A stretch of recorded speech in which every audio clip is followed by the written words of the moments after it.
Hi.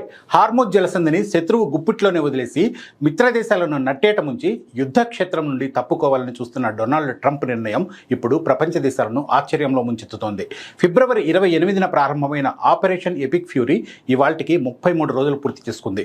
Iran అగ్రనేతల మరణం, సైనిక విధ్వంసం వంటి భారీ నష్టాలు జరిగినప్పటికీ ఇరాన్ తన పట్టును సడలించలేదు. ఈ క్రమంలో అమెరికా అధ్యక్షుడు డొనాల్డ్ ట్రంప్ తీసుకున్న తాజా నిర్ణయం అంతర్జాతీయ స్థాయిలో ప్రకంపనలు సృష్టిస్తోంది. హార్మోజ్ జలసంధిని పూర్తిగా తెరిపించకుండానే యుద్ధాన్ని ముగించాలని ట్రంప్ భావిస్తుండడం అమెరికా బాధ్యతారాహిత్యాన్ని, ట్రంప్ పలాయనవాదాన్ని స్పష్టం చేస్తోంది.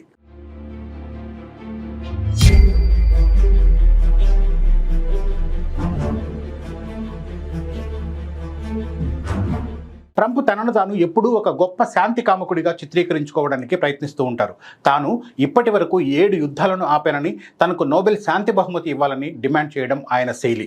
అందులో భాగంగానే ఇప్పుడు ఇరాన్ యుద్ధానికి కూడా ఫుల్ స్టాప్ పెట్టాలని చూస్తున్నారు. 6 వారాల్లో ఈ ఆపరేషన్ను ముగించాలన్నది ఆయన డెడ్లైన్. అయితే ఇప్పటికే ఏప్రిల్ 6 వరకు ఇరాన్కు గడువిస్తూ అల్టిమేటం జారీ చేశారు. అయితే భూతల దాడులు చేయకుండా ఇరాన్ను లొంగదీసుకోవడం అసాధ్యమని పెంటగాన్ హెచ్చరిస్తోంది. అయితే అలా భూతల దాడులకు దిగితే అమెరికాకు మరింత నష్టం కలుగుతుందని భావిస్తోంది. అందుకే ఈ యుద్ధానికి ఇంతటితో ఫుల్ స్టాప్ పెట్టడమే మంచిదనే నిర్ణయానికి ట్రంప్ వచ్చారు. అమెరికా ఇప్పటికే ఆఫ్ఘనిస్తాన్, ఇరాక్ యుద్ధాల్లో వేల కోట్లు తగిలేసి పరువు పోగొట్టుకుంది. ఇప్పుడు ఇరాన్ గడ్డపై దిగితే అది మరో దశాబ్ద కాలపు ఊబిగా మారిపోతుందని పెంటగాన్ నివేదికలు చెప్తూ ఉన్నాయి. దీనికి తోడు అమెరికన్ ప్రజలు ఈ యుద్ధాన్ని తీవ్రంగా వ్యతిరేకిస్తున్నారు. ఇజ్రాయెల్ ప్రయోజనాల కోసం అమెరికా సైనికుల ప్రాణాలను పణంగా పెడుతున్నారనే ఆగ్రహం దేశీయంగా వ్యక్తమవుతోంది. ఈ రాజకీయ నష్టాన్ని భరించలేకనే ట్రంప్ యూటర్న్ తీసుకుంటున్నారని విశ్లేషకులు భావిస్తున్నారు. అమెరికాను నమ్ముకున్న దేశాలకు ట్రంప్ నిర్ణయం కోలుకోలేని దెబ్బ.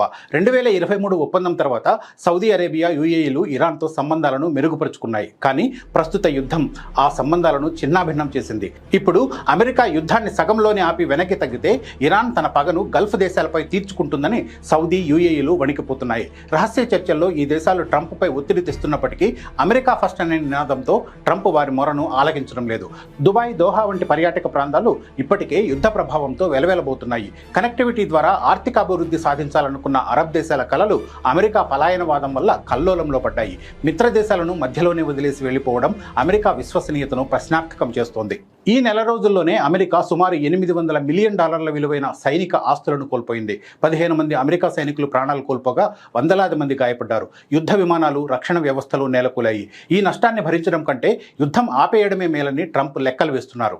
కానీ హార్మూజ్పై అమెరికా తాజా నిర్ణయం వల్ల ప్రపంచ ఆర్థిక వ్యవస్థ మరింత దారుణమైన స్థితిలోకి వెళ్లనుంది. ప్రపంచ చమురు సరఫరాలో 20% వాటా ఉన్న హార్మూజ్ జలసంధి ఇరాన్ గుప్పిట్లోనే ఉండిపోతే ప్రస్తుతం $100 నుంచి $120 మధ్య ఉన్న బ్రెంట్ క్రూడ్ ధర $150 దాటే ప్రమాదం ఉంది. ముఖ్యంగా గల్ఫ్ చమురుపై ఆధారపడిన భారత్, జపాన్ వంటి దేశాలకు ఇది పెద్ద దెబ్బ.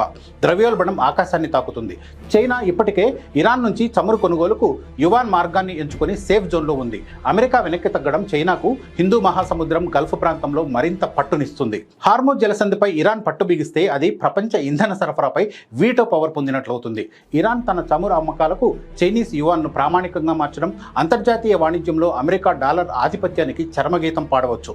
అంతేకాకుండా అమెరికా బలహీనతను చూసి హౌతీలు, హిజ్బుల్లా వంటి సంస్థలు తమ దాడులను మరింత ఉధృతం చేసే అవకాశం ఉంది. ట్రంప్ వ్యూహం తాత్కాలికంగా అమెరికా సైనికులను, సొమ్మును కాపాడవచ్చు. కానీ ఒక అగ్రరాజ్యంగా అమెరికాకు ఉన్న విలువను ఇది నాశనం చేస్తోంది. శత్రువును లొంగదీయకుండా, మిత్రులకు రక్షణ కల్పించకుండా యుద్ధక్షేత్రం నుండి పారిపోవడం సూపర్ పవర్ లక్షణం అనిపించుకోదు.